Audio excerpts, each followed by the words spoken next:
नमस्कार भाई, कैसे हो आप सभी। उम्मीद करता हूँ आप सभी अच्छे होंगे। मैं आपका साथी नरेंद्र आपके अपने YouTube चैनल युवा लर्निंग में आपका हार्दिक स्वागत करता हूँ। आज हम पढ़ेंगे बाल केंद्रित शिक्षा। ठीक है, बाल केंद्रित शिक्षा का क्या अर्थ है आज हम ये जानेंगे। किस किस चीज़ पे फोकस करता है ये जानेंगे और प्रोग्रेसिव एजुकेशन के बारे में भी जानेंगे। ठीक है दोस्तों, तो हम शुरू करते हैं।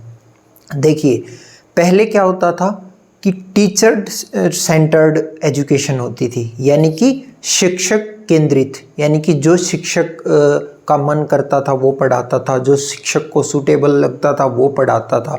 ठीक है, कक्षा का माहौल शिक्षक के अनुसार होता था। लेकिन आजकल ऐसा नहीं है और जहाँ पर है वहाँ पर हमें बदलने की ज़रूरत है। यानी कि हमारी जो कक्षा का केंद्र है वो एक बच्चा होना चाहिए, यानी कि बच्चे को देखते हुए हमें पाठ्यक्रम बनाना चाहिए। यानी कि बच्चे को देखते हुए हमें जो है क्लास का माहौल तैयार करना चाहिए। बच्चे को केंद्र बना के ही, ताकि उसकी अच्छे से प्रोग्रेस हो, मतलब आगे जाके वो अच्छे से पढ़ पाए, अच्छे से और ज़्यादा नॉलेज गेन कर पाए। इसके लिए क्या होगा कि बच्चे को केंद्र बना के तब सारा ढांचा जो है तैयार किया जाएगा। उसी से संबंधित है ये बाल केंद्रित शिक्षा व प्रगतिशील शिक्षा। देखो भाई, बच्चे जो है ना, जब पैदा होते हैं तो पैदा होने के साथ ही उनमें कुछ सीखने की, चाहे कई होते हैं ना मंदबुद्धि बच्चा भी होगा ना, तो उसमें भी कहीं ना कहीं जन्मजात ही कुछ ना कुछ सीखने की शक्ति तो जरूर होती है। वो कुछ ना कुछ जरूर सीख जाता है मंदबुद्धि बच्चा भी। ठीक है, चाहे वो कम सीखे लेकिन वो सीखता जरूर है। तो बच्चे जो है ना जिज्ञासु, यानी कि जानने की इच्छा रखने वाले, रचनात्मक कुछ करने वाले। देखते हैं ना बच्चे तोड़ फोड़ करते रहते हैं कुछ ना कुछ। पहले वो खिलौनों को तोड़ देते हैं, फिर उससे कुछ उसको जोड़ना सीखते हैं, ऐसा होता है ना। तो मतलब कुछ ना कुछ क्रिएटिव करने की सोचते हैं और सीखने की जन्मजात क्षमता रखते हैं।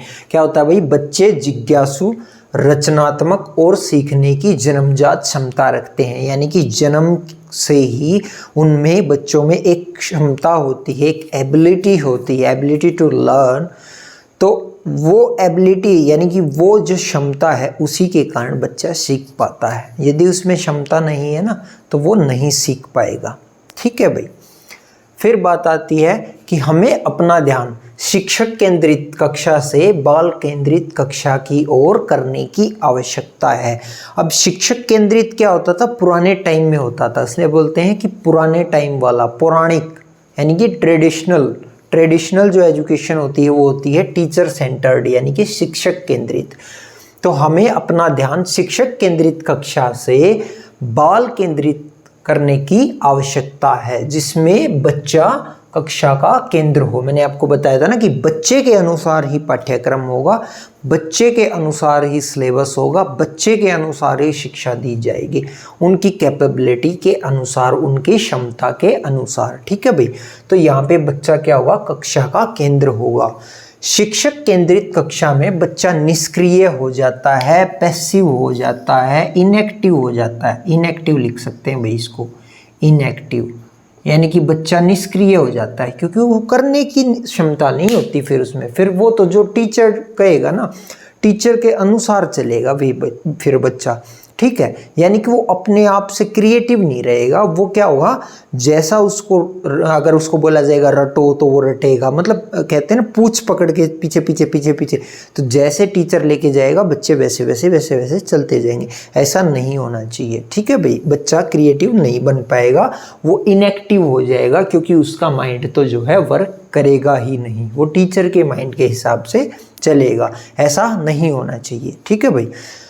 बाल केंद्रित कक्षा में बच्चे क्या है भाई, एक पौधे की तरह होते हैं। जैसे एक पौधा होता है ना, छोटा पौधा, उसमें भाई जो माली का क्या काम होता है, माली हो या फिर हम भी अपने घर में पौधे लगाते हैं तो क्या होते हैं, उसमें खाद डालते हैं, दवाइयाँ डालते हैं, पानी डालते हैं, उसको मतलब कटिंग वगैरह करते हैं, अच्छे से उसको रखते हैं ना, ताकि वो बड़ा होके अच्छा पेड़ बने। ठीक है। तो बाल केंद्रित कक्षा में बच्चे को पौधे के समान माना जाता है, जहाँ पे अध्यापक का काम उस पौधे की देखभाल करना होता है। ठीक है भाई। तो अध्यापक जो है यानी कि शिक्षक जो है एक माली का काम करता है कि जैसे हम पौधे में पानी देते हैं, खाद डालते हैं, दवाइयाँ डालते हैं, उसी प्रकार शिक्षक बच्चे को ट्रीट करेगा यानी उसकी देखभाल करेगा। ठीक है भाई।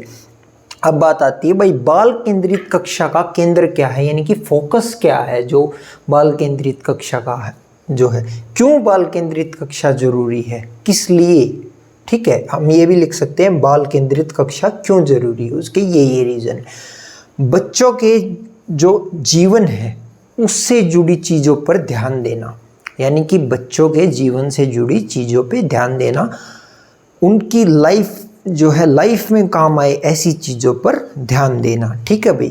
कक्षा का केंद्र बच्चों को बनाना, कक्षा का केंद्र बच्चों को बनाना ही बाल केंद्रित शिक्षा का सबसे मेन उद्देश्य है। ठीक है भाई। बच्चों को अवसर देना और उनके कौशल को उभारना यानी कि बच्चों को ऐसे अवसर देना जिससे उनके कौशल में उभार आए। देखते नहीं है हम कभी पेंटिंग का कोई मतलब स्कूल में कोई पेंटिंग एग्जीबिशन हो रही है, कुछ मतलब ऐसा हो रहा है। ठीक है, कोई एक्टिविटी ऐसी हो रही है, होते हैं स्कूल में बहुत सारे। ठीक है, कुछ फंक्शंस होते हैं, जो ये फंक्शन होते हैं जिसमें देखा होगा आपने कि भाई रोल करवाए जाते हैं, कोई चूहे का रोल करता है, कोई किसी कपड़े पहना के उसको कोई जोकर का रोल करता है। तो वो सिर्फ इंटरटेनमेंट के लिए नहीं होते, वो इसलिए होते हैं क्योंकि वो बाल केंद्रित कक्षा के अनुसार चलना है उनको, यानी कि बच्चों को नए नए कौशल उभारने की ज़रूरत है। उनके मतलब किसी का देखा भाई बच्चे में पेंटिंग की रुचि है तो पेंटिंग एग्जीबिशन करवा ली, फंक्शन रखवा लिया, भाई पेंटिंग बनवाई, बच्चा फर्स्ट आया, उसको एक इनाम दिया। अब वो पेंटिंग में अपना लेवल बना सके आगे। ठीक है, तो उसमें उनके कौशल को, उनकी स्किल्स को उभारने का अवसर देना। ठीक है, और बच्चे के चयन को सपोर्ट करना। अब बच्चे ने भाई चयन कर लिया है कि मुझे जो है पेंटिंग में जाना है, पेंटिंग करनी है। कोई से बच्चे ने भाई स्पोर्ट्स में जाना है। ठीक है, तो भाई किसी बच्चे ने जैसे फिर 10th के बाद क्या होता है, किसी बच्चे ने कॉमर्स में जाना है, किसी ने साइंस में जाना है, किसी ने आर्ट्स में जाना है। तो उनका जो चयन है, उनकी जो चॉइस है, उसको जो है सपोर्ट करना कि हाँ बेटा आप अच्छा कर रहे हो, आप अपने हिसाब से कीजिए। ठीक है भाई, तो यही है बच्चे के चयन को सपोर्ट करना। ठीक है भाई, इसको नोट डाउन कीजिए, फिर मैं उसके बाद आगे और करवाता हूँ। ठीक है भाई।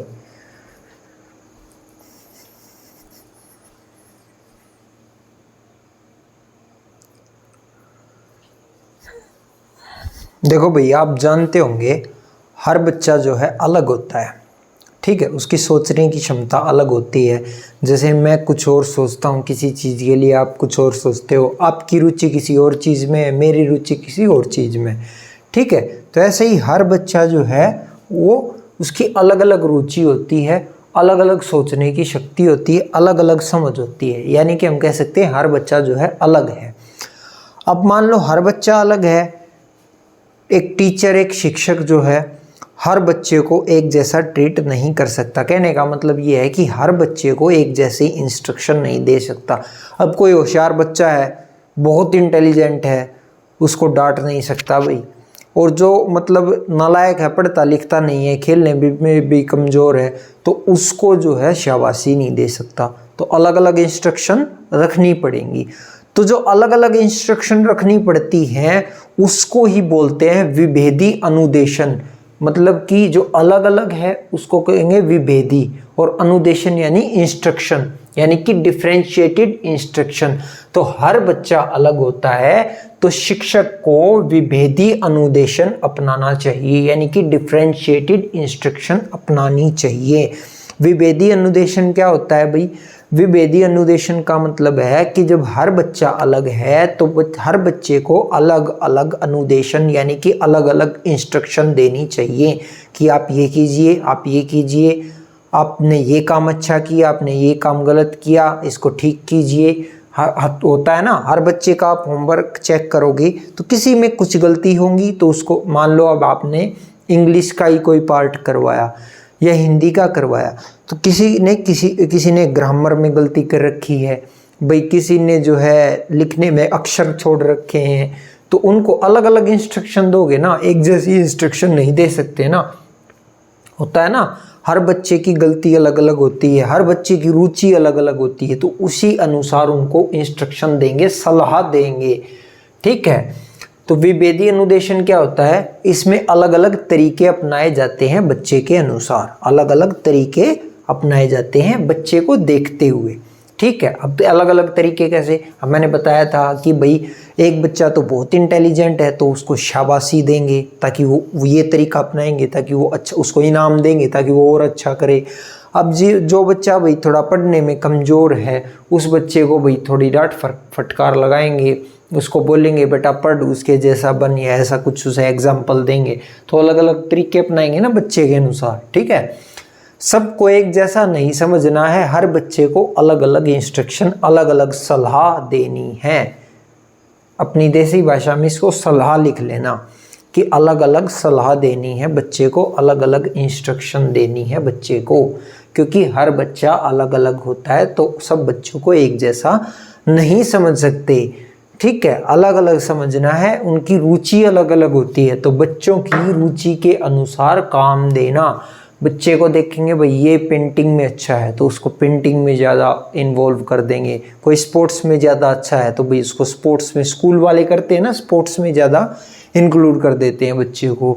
उसकी क्षमता के अनुसार काम देना, क्षमता के अनुसार। अब भाई बच्चा कोई ऐसा है जो, कई आपने देखा होगा ना, पहले हम पढ़ते थे, आप पढ़ते थे, तब देखा होगा कि टीचर क्या करता था कि जो सबके लिए एक बोल दिया भाई आपको कल 5 क्वेश्चन याद करके आने हैं। अब कुछ बच्चे होते थे जो 5 क्वेश्चन नहीं कर, 5 क्या 1 भी नहीं करके आते थे, तो उनको आगे बढ़ाने के लिए टीचर क्या करता था कि चल भाई तू 2 ही करके आ जाना, ठीक है, तू 1 ही करके आ जाना, ऐसे बोलते थे ना। तो उनको कम काम दे दिया जाता था क्योंकि उनकी इतनी क्षमता नहीं होती थी। तो क्षमता के अनुसार काम देना, अगर क्षमता से ज़्यादा काम दे दिया फिर वो बिल्कुल ही नहीं करेगा। ठीक है भाई, उनकी आवश्यकता के अनुसार काम देना। आप देखना कि भाई उनकी आवश्यकता क्या है, उसी हिसाब से उनको काम देना, उसी चीज़ में उनकी रुचि जो है, रुचि बनवाना उसी काम में। एक रूपी अनुदेशन यानी कि यूनिफॉर्म इंस्ट्रक्शन नहीं देना चाहिए, हर बच्चा अलग होता है। ये मैंने ऊपर भी बताया आपको, हर बच्चा अलग होता है तो हमें अलग अलग बच्चे के हिसाब से अलग अलग अनुदेशन, अलग अलग सलाह देनी होती है। ठीक है भाई, विभेदी अनुदेशन रखें यानी कि डिफरेंशिएटेड इंस्ट्रक्शन रखें, हर बच्चे को अलग सलाह दें, अलग ट्रीट करें ताकि वो सीख सके, बेहतर जानकारी हासिल कर सके, बेहतर शिक्षा हासिल कर सके। ठीक है भाई, ये भाई हमारा ख़त्म हो गया है चाइल्ड सेंटर्ड एजुकेशन। ठीक है भाई, यहीं तक था हमारा चाइल्ड सेंटर्ड एजुकेशन, यहीं तक आपको सीखना है एग्ज़ाम के हिसाब से। अब हम जानेंगे भाई प्रगतिशील शिक्षा यानी कि प्रोग्रेसिव एजुकेशन। ठीक है, एक बार इसको नोट डाउन कीजिए, फिर हम करते हैं प्रगतिशील शिक्षा यानी कि प्रोग्रेसिव एजुकेशन। ठीक है भाई, नोट डाउन कीजिए।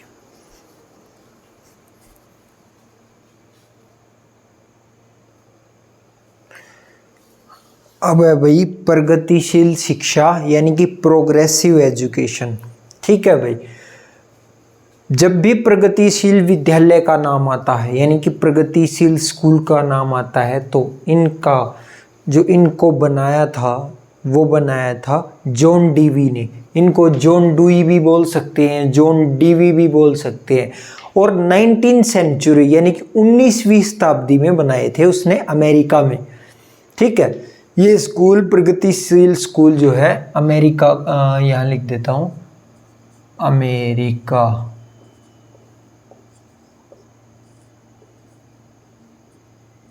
हाँ, तो जॉन डीवी ने जो ये स्कूल बनाए थे, प्रगतिशील शिक्षा से क्या अभिप्राय, प्रगतिशील शिक्षा से अभिप्राय कि प्रगतिशील विद्यालय थे, स्कूल थे, जिनको जॉन डीवी या फिर इसको जॉन डीवी या फिर जॉन डुई बोल सकते हैं। इन्होंने बनाए थे अमेरिका में 19वीं शताब्दी में। ठीक है भाई, प्रगतिशील विद्यालय के क्या क्या गुण थे, देखो भाई जॉन डुवी जो है ना, क्या थे, एक ऐसे आदमी थे जिनकी सोच ये थी कि बच्चे को जो है ना करके सीखना चाहिए। रट के किताबों से पढ़ के नहीं सीखना चाहिए, बच्चे को खुद से करके सीखना चाहिए और होना भी यही चाहिए भाई, ठीक है। तो वो हमेशा जो है इस चीज़ पे विश्वास रखते थे कि भाई कुछ किया जाए, कुछ मतलब प्रयोग किया जाए और प्रयोग से कुछ सीखा जाए, ठीक है, और बच्चे की उसी में रुचि आ जाए, यही चीज़ थी। कुछ समस्या बच्चे को किसी प्रॉब्लम में डाल देना कि भाई ये एक सिचुएशन क्रिएट कर देना कि भाई ये प्रॉब्लम है, अलग अलग उनकी राय लेना कि आप इसका समाधान कैसे करेंगे, यही था प्रगतिशील विद्यालय। तो आइए इसके बारे में और जानते हैं। प्रगतिशील विद्यालय के गुण, पहला गुण था करके सीखना, यानी कि बच्चे को करके सीखना चाहिए, पहला गुण। दूसरा खुद से अनुभव करके सीखना, यानी वो बच्चा जब करेगा, करके जो अनुभव होगा उसे, उससे सीखे बच्चा, ठीक है। और कहीं भी भैया एग्जाम में लिखा जाए ना कि बच्चे को कैसे सीखना चाहिए, तो बच्चे को करके सीखना चाहिए, यही सबसे बेस्ट तरीका है।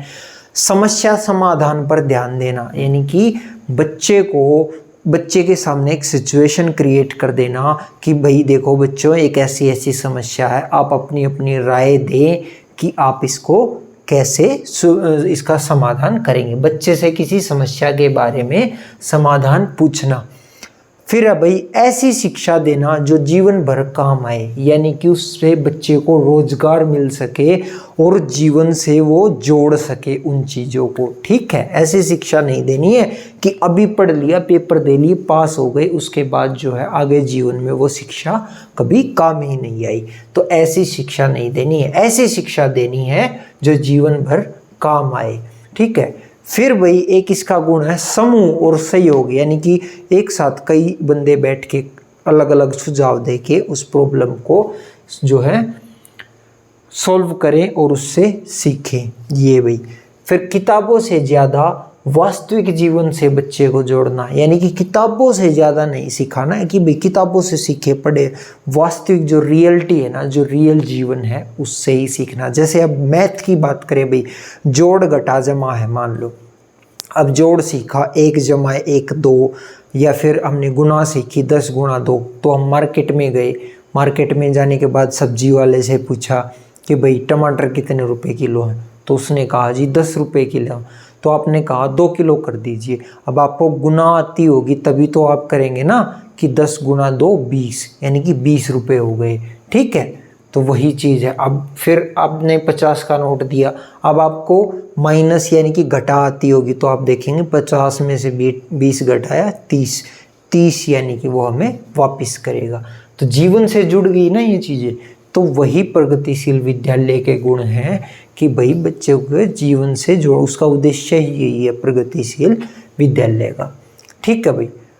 अब भाई इन ऑथर के बारे में या फिर इन साइकोलॉजिस्ट के बारे में अच्छे से जान लेते हैं, ताकि अगर एग्जाम में इनसे रिलेटेड कुछ भी आ जाए तो आप आसानी से कर देंगे।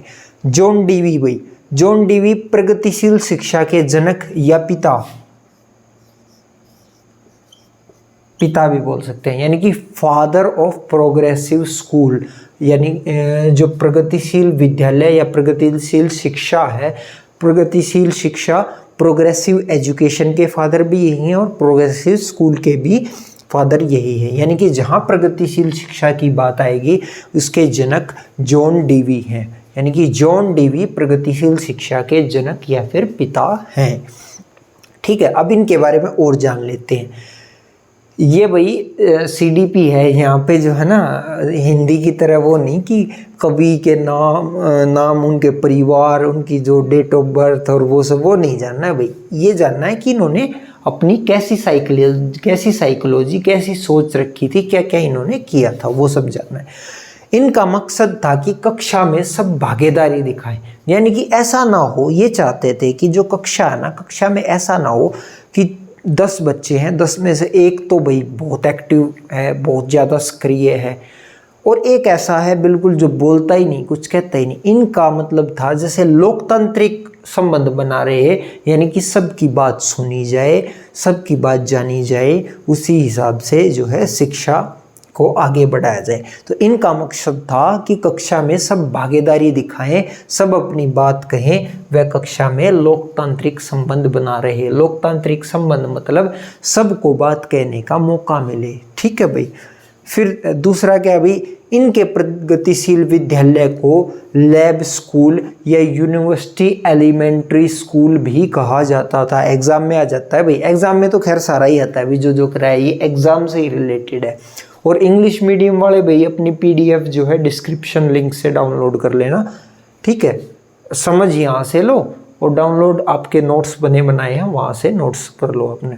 ठीक है, इनके प्रगतिशील विद्यालय को लैब स्कूल और यूनिवर्सिटी एलिमेंट्री स्कूल भी कहा जाता है। ठीक है भाई, एग्जाम में आ जाता है कि भाई प्रगतिशील विद्यालय को या फिर जॉन डीवी के स्कूल को क्या कहा जाता है, तो ऑप्शन में ये होंगे, तो यही ये यानी कि जॉन डीवी प्रयोजनवाद यथार्थवाद सोच के थे। ठीक है, प्रयोजनवाद मतलब करके सीखने की यानी कि प्रयोग करने की इनकी वो थी, ये ऐसी सोच के थे कि भाई बच्चे जो है प्रयोग से सीखें, रट के या किताबों से नहीं, प्रयोग करके सीखें, ऐसी सोच के थे। इसलिए प्रयोजन विधि इन्हीं पर आधारित है। तो एक प्रयोजन विधि है ना, जो आपके BEd DEd के सिलेबस में भी आपने देखा होगा, प्रोजेक्ट मेथड जिसको बोलते हैं, वो प्रोजेक्ट मेथड इन्हीं पे आधारित है। जो इनकी जो प्रयोजनवाद की जो सोच है ना, इसी पर आधारित है प्रोजेक्ट मेथड यानी कि प्रयोजन विधि। और प्रयोजन विधि को किसने दिया था? WH Kilpatrick. नाम हिंदी में इसलिए लिखा है भाई ताकि आपको याद हो जाए। ठीक है, WH किलपैट्रिक। WH किलपैट्रिक ने प्रोजेक्ट मेथड दिया था जो इनकी जॉन डीवी की सोच पर आधारित था। और प्रयोजन विधि में क्या था कि ग्रुप में बच्चे समस्या का समाधान करें। ये भाई आपको कम दिखाई दे रहा होगा तो लिख लेना, ग्रुप में बच्चे समस्या समाधान ढूंढे, यानी कि ग्रुप में बच्चे किसी समस्या का समाधान ढूंढे। यही थी भाई प्रयोजन विधि यानी कि प्रोजेक्ट मेथड। और प्रोजेक्ट मेथड जो है जॉन डीवी की सोच पर आधारित था जो WH किलपैट्रिक ने दिया था। प्रयोजन विधि किसने दी थी? WH किलपैट्रिक ने। किसके ऊपर आधारित है प्रयोजन विधि? जॉन डीवी की प्रयोजनवाद सोच पर आधारित है। क्योंकि जॉन डीवी कहते थे ना कि भाई जो है करके सीखना चाहिए, एक साथ मिलकर सीखना चाहिए, एक साथ मिलकर किसी समस्या का समाधान ढूंढना चाहिए। तो उसी पर आधारित फिर WH किलपैट्रिक ने बाद में एक मेथड बनाया प्रयोजन विधि यानी कि प्रोजेक्ट मेथड। ठीक है भाई, इसको नोट डाउन कीजिए भाई। फिर उसके बाद जो है हम फ्रोबेल के बारे में और जान लेते हैं और बस फिर एक ध्रुवीय पोल रह जाते हैं और उनको करवाते हैं। फिर जो है आज का जो हमारा टॉपिक है वो ख़त्म हो जाएगा। इसको नोट डाउन कीजिए एक बार।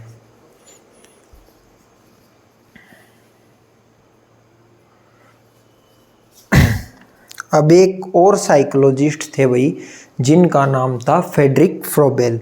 उनके बारे में भी जानना क्यों ज़रूरी है? क्योंकि इनका भी नाम आ जाता है, क्योंकि प्रोग्रेसिव स्कूल की जहाँ बात हो रही होती है वहाँ पे एक और स्कूल का नाम ऐड कर दिया जाता है जिसका नाम है किंडरगार्टन।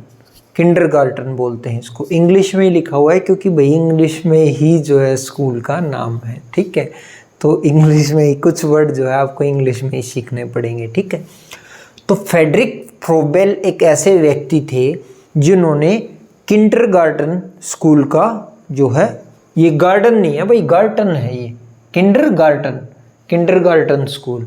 तो किंडरगार्टन स्कूल का जो है इन्होंने क्या किया था? स्थापना की थी। कहाँ पे की थी भाई? जर्मनी में। यहाँ लिख देता हूँ,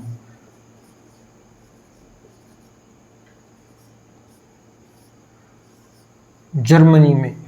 तो जर्मनी में जो है ये रेड ढंग से कर देता हूँ भाई, नहीं तो आपको समझने में दिक्कत। हाँ, तो जर्मनी में तो जो किंडरगार्टन स्कूल है, किंडरगार्टन स्कूल जर्मनी में स्थापित किए थे किन्होंने? फ्रेडरिक फ्रोबेल ने। फ्रेडरिक फ्रोबेल एक ऐसे व्यक्ति थे जिनकी सोच क्या थी कि बच्चा खेल खेल में सीखना चाहिए, बच्चे को खेल खेल में आना चाहिए। ठीक है, इनका मानना था कि जो भी हमारे जो विद्यालय हैं वो एक क्या है? बगीचा है। बगीचा है किसका? बच्चों का बगीचा है और उनको खेल खेल के माध्यम से जो है शिक्षा देनी चाहिए। ठीक है, जैसे ये होते हैं ना भाई हमारे जो क्या बोलते हैं प्री स्कूल होते हैं, प्री प्राइमरी स्कूल होते हैं, उनमें क्या होता है, उनमें यही होता है कि खेल खेल का तरीका अपनाया जाता है। ठीक है, तो प्री स्कूल में क्या किया जाता है, वो नर्सरी LKG से भी पहले वो बच्चे जाते नहीं, प्ले स्कूल जिनको बोलते हैं, प्ले स्कूल। तो प्ले स्कूल में क्या करते हैं, वहाँ पे खिलौने होते हैं, बच्चा थोड़ा बोलना सीखता है तो खेल खेल कर सीखता है। तो उसी प्रकार से फ्रेडरिक फ्रोबेल ने किंडरगार्टन विद्यालय की जो है स्थापना की थी जर्मनी में। ठीक है, इनका क्या मानना था कि बच्चों का बगीचा है, विद्यालय क्या है, बच्चों का बगीचा है जहाँ बहुत सारे बच्चे होते हैं और इन्होंने खेल तरीके को अपनाया, यानी कि बच्चा खेल कर सीखे, इस तरीके को इन्होंने अपनाया। तो फ्रेडरिक फ्रोबेल के बारे में इतना ही जानना है। ठीक है भाई, इतना ही जानना है फ्रेडरिक फ्रोबेल के बारे में। अब बात आ जाती है भाई, जहाँ पे जॉन डीवी का नाम आता है ना, वहाँ पे ये बाइपोलर और ट्राइपोलर यानी कि ये द्विध्रुवीय शिक्षा और त्रिध्रुवीय शिक्षा इनका जो है नाम आ जाता है। जब एग्जाम में कई बार आ जाता है कि त्रिध्रुवीय शिक्षा में जो 3 पोल हैं उनमें, यानी कि ध्रुवीय मतलब पोल, तो इन्होंने जो जॉन डीवी है, जॉन डीवी ने दिया था ये, जो जॉन डीवी के बारे में मैंने बताया ना आपको कि जिन्होंने प्रगतिशील शिक्षा का जो है जनक कहा जाता है, उनके मतलब उन्होंने दिया था ये। उन्होंने 3 पोल बताए थे कि जो शिक्षा है उसके 3 पोल होते हैं। एक पोल पे होता है अध्यापक, ये एक पोल, दूसरे पोल पे होता है बच्चा और तीसरे पोल पे होता है वातावरण। ठीक है भाई, एक पोल पे अध्यापक, दूसरे पे बच्चा और तीसरे पे वातावरण। इन्होंने कहा है कि शिक्षा में जो है ये तीनों चीज होती हैं, ये तीनों चीज महत्वपूर्ण है, अध्यापक भी, बच्चा भी और वातावरण भी। वातावरण मैंने आपको बताया था, वातावरण क्या होता है, सब कुछ जो भी हमारे आसपास है सब कुछ वातावरण है। तो वातावरण में क्या आ गया भाई, स्कूल, किताबें, विद्यालय, पाठ्यक्रम, जीवन, जो ये करके सीखने की तकनीक, सब कुछ इसमें किसमें आ गई, वातावरण में आ गई। क्योंकि जो करेंगे, जो प्रयोग करेंगे वो भी क्या होगा, वातावरण कहलाएगा। तो ये तीनों चीज आ गई। जॉन डीवी ने क्या दिया, त्रिध्रुवीय, नाम याद रखना है भाई, त्रिध्रुवीय शिक्षा यानी कि ट्राइपोलर इन्होंने शिक्षा की बताया कि जो शिक्षा है, जो एजुकेशन है वो ट्राइपोलर है, यानी कि उसके 3 ध्रुव हैं। 3 ध्रुव कौन कौन से हैं, पहला ध्रुव अध्यापक है, दूसरा ध्रुव बच्चा है और तीसरा वातावरण है। यानी कि ये तीनों चीजें जो हैं जरूरी हैं एक शिक्षा के लिए, शिक्षा को बनाती हैं ये तीनों चीजें। अगर इनमें से एक भी नहीं होगा तो शिक्षा संभव नहीं है।